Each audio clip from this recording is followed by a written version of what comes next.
ઉનામાં જેલમાં ગયેલા બુટલેગરનો વાયરલ થયેલો એક પત્ર શાસક પક્ષના ધારાસભ્ય પર કમોસમી વરસાદ બનીને ત્રાટક્યો છે। તેના કારણે શાસક પક્ષે બચાવની મુદ્રામાં આવી જવું પડ્યું છે, તો વિપક્ષ ગેલમાં આવી ગયો છે। તે આ બાબતને લઈને તંત્ર પર આક્રમક પ્રહારો કરવા લાગ્યો છે। આ પત્ર પાછો 2 મહિના જૂનો હતો અને પકડાયેલા બુટલેગરે તે જેલમાંથી લખ્યો હતો। આના કારણે હવે જેલની સુરક્ષાને લઈને પણ સવાલો સર્જાયા છે। આ બતાવે છે કે જેલના વહીવટી તંત્રમાં પણ કેવું લીકેજ છે।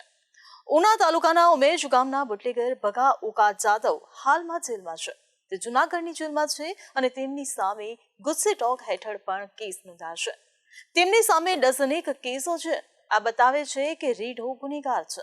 હવે આ કુખ્યાત ગુનેગારે ઉનાના ધારાસભ્ય કાળુભાઈ રાઠોડને 10મી સપ્ટેમ્બરના રોજ એક પત્ર લખ્યો હતો। આ પત્રમાં તેણે ધારાસભ્યને ઉદ્દેશીને સ્પષ્ટ લખ્યું છે કે આપણે દેશી દારૂના ધંધામાં ભાગીદાર છીએ। જેલમાં સંખેડાનો યોગેશ રાઠોડ મારી પાસે છે। તે તેના ગામના સરપંચ રવિ રાઠોડ સાથે દારૂનો ધંધો કરે છે। તેનો હિસાબ સમજવાનો બાકી છે। જામીન મળશે ત્યારે તમારી પાસે આવી બાકીનો જે હિસાબ છે તે બતાવી દઈશું। ધંધામાં સાથે મળીને 13 વખત દમણથી દારૂ મંગાવ્યો છે। આ મહાનુભાવે આ પત્રમાં 29 લાખના હિસાબની વાત પણ કરી છે। થોડા મહિના પહેલા જ ગીર ગઢડાના બેડિયા ગામે સ્ટેટ મોનિટરિંગ સેલે દરોડો પાડીને વાડીના જથ્થામાંથી મોટો જથ્થો ઝડપ્યો હતો। તેના કારણે તે હાલમાં જૂનાગઢની જેલમાં છે। તેણે આ પત્ર જૂનાગઢની જેલમાંથી જ લખ્યો હતો। આ પત્ર રહીને 2 મહિને સોશિયલ મીડિયામાં વાયરલ થયો છે। આ બતાવે છે કે બંને વચ્ચે આવો તો ઘણો પત્ર વ્યવહાર અને હિસાબની લેતી દેતી ચાલતી હશે, પરંતુ વાયરલ થયેલા પત્રએ કમસે કમ એ બતાવી દીધું છે કે હવે ધારાસભ્યને હપ્તાથી પણ સંતોષ નથી। દારૂના ધંધામાં સીધી ભાગીદારી જ જોઈએ છે।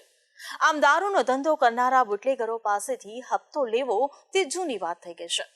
આના કારણે હવે સવાલ તે ઉદ્ભવે છે કે રાજ્યમાં ચાલતા દારૂના ધંધામાં બુટલેગરો અને ધારાસભ્યો ભાગીદાર છે। આના કારણે રાજ્યમાં કદાચ પીવાનું પાણી મળે કે ન મળે, પરંતુ દારૂ ચોક્કસ મળી જાય તેવી સ્થિતિ સર્જાય છે।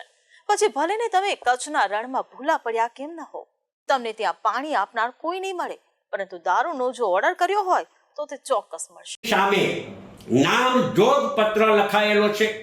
આ પત્ર જે વાયરલ થયો છે એ વાયરલ પત્રની તટસ્થ તપાસ કરવામાં આવે કે આ પત્ર ખરેખર ભગુભાઈ ઉકાભાઈ જાદવ દ્વારા લખાયેલો છે, જેલમાંથી લખાયેલો છે કે કેમ, અને ત્યાર પછી અત્યાર સુધીમાં ઉના તાલુકામાં વરલી મટકા કોણ ચલાવે છે, અસામાજિક દારૂનો ધંધો કોણ કરનારા છે, રેશનિંગનો માલ બારોબાર વેચનારા લોકો કોણ કરે છે, લાઇમસ્ટોન અને રેતીની કાળાપણ અને જાખરવાડાના ઓલાની અંદરથી બેફામ રેતી ચોરી ડે નાઇટ સાંજે 9 વાગ્યાથી શરૂ થઈને વહેલી સવારે સૂર્ય ઉગે ત્યાં સુધી સતત ચાલે છે, આ કોણ ચલાવનારા છે?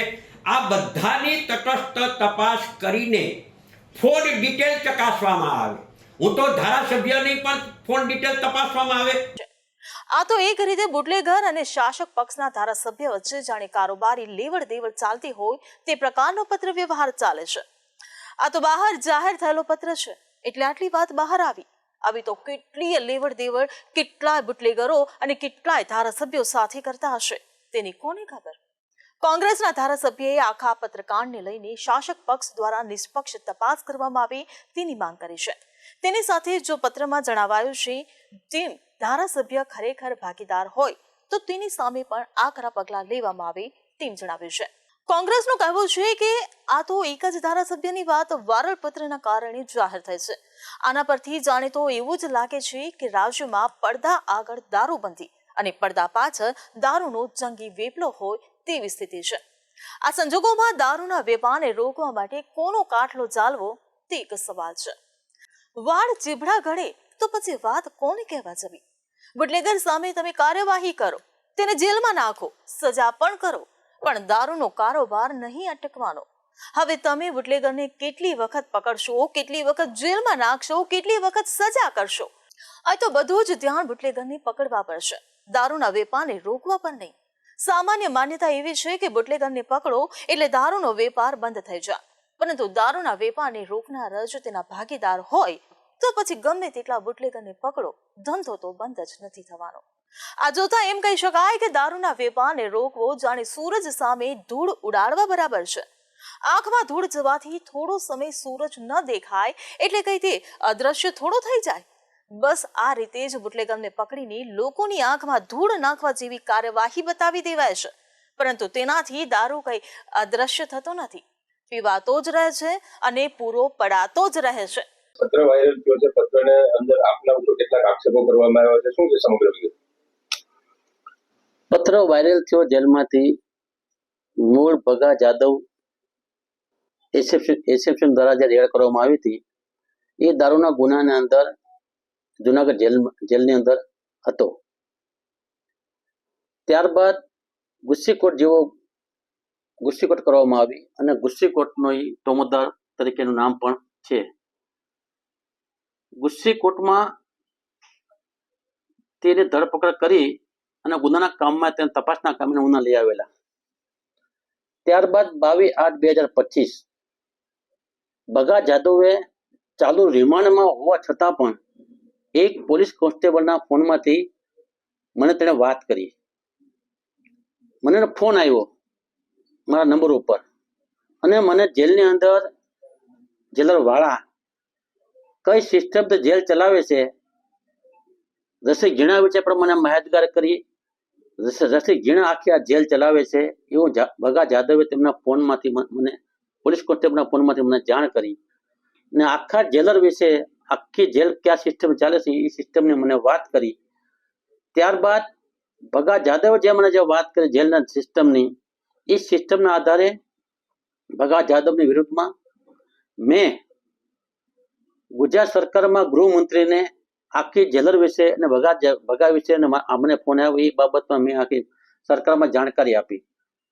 ત્યારબાદ રાવ સાહેબ છે જેલ સુપ્રિન્ટેન્ડન્ટ છે, સુપ્રિન્ટેન્ડન્ટ જેલરને પણ હું રૂબરૂ મળ્યો હતો કે ભગા ઉકા જાદવનો આ તારીખે મને આ નંબરમાંથી મને ફોન આવેલો અને આ પ્રકારની જેલર વાળા વિશે મને વાત કરી છે. સાહેબે પણ ગંભીરતા લીધી. ત્યારબાદ ગૃહમંત્રી સંઘવી સાહેબને પણ આ બાબતમાં રૂબરૂ મળી મેં લેખિતમાં આખી મેટર આપી. જે ચર્ચાઓ થઈ એની ઓડિયો ક્લિપ પણ મેં સાહેબને રૂબરૂ આપી. રાવ સાહેબને પણ એની ઓડિયો ક્લિપ મેં આપી કે ભગા ઉકાભાઈ જાદવ આ પ્રકારને મારી સાથે આ નંબર ઉપરથી આ નંબરમાં મને ફોન આવેલો આ પ્રકાર મને વાત કરી. આટલી સિસ્ટમ થયા બાદ તપાસ શરૂ થઈ અને તપાસના અંતે જેલર વાળાની બદલી થઈ અને બદલી થઈ એટલે જેલર વાળાને જે ખ્યાલ પડ્યો કે ભગા ઉકા જાદવે આ પ્રકારની કાળુભાઈ સાથે વાતચીત થયા બાદ મારી બદલી થઈ છે અને મને ડિસ્ટર્બ કરવામાં આવ્યો છે. ત્યારબાદ કોઈ કારણોસર ભગા ઉકા જાદવને અને જેલર વાળાની વચ્ચે ક્યાંય જેલની અંદર ક્યાંક કોઈ અનગતિ બનાવ બન્યો હોય અને મેં કરેલી વાત કદાચ ભગા જાદવને ન ગમી હોય એના વિશે મારી વિશે આક્ષેપ કરવામાં આવ્યો છે. એ ભગા જાદવ જે મને વાત કરી અને મેં સરકારમાં રજૂઆત કરી અને તેને ક્યાંક તકલીફ પડી હોય એના આધારે 2 મહિના પછી આ પ્રકારનો લેટર જેલમાંથી લખી અને વાયરલ કરવામાં આવ્યો છે. જો કે આ બનાવથી ધારાસભ્ય ચોક્કસ જીતી ગયા છે. હવે તે કદાચ ક્યારેય કોઈ બુટલેગર સાથે પત્ર વ્યવહાર નહીં કરે, સીધો રૂબરૂ વ્યવહાર જ કરશે. તેમને ખબર પડી ગઈ છે કે લખેલું ગમે ત્યારે વાયરલ થાય તો પછી કેવી સ્થિતિ આવે.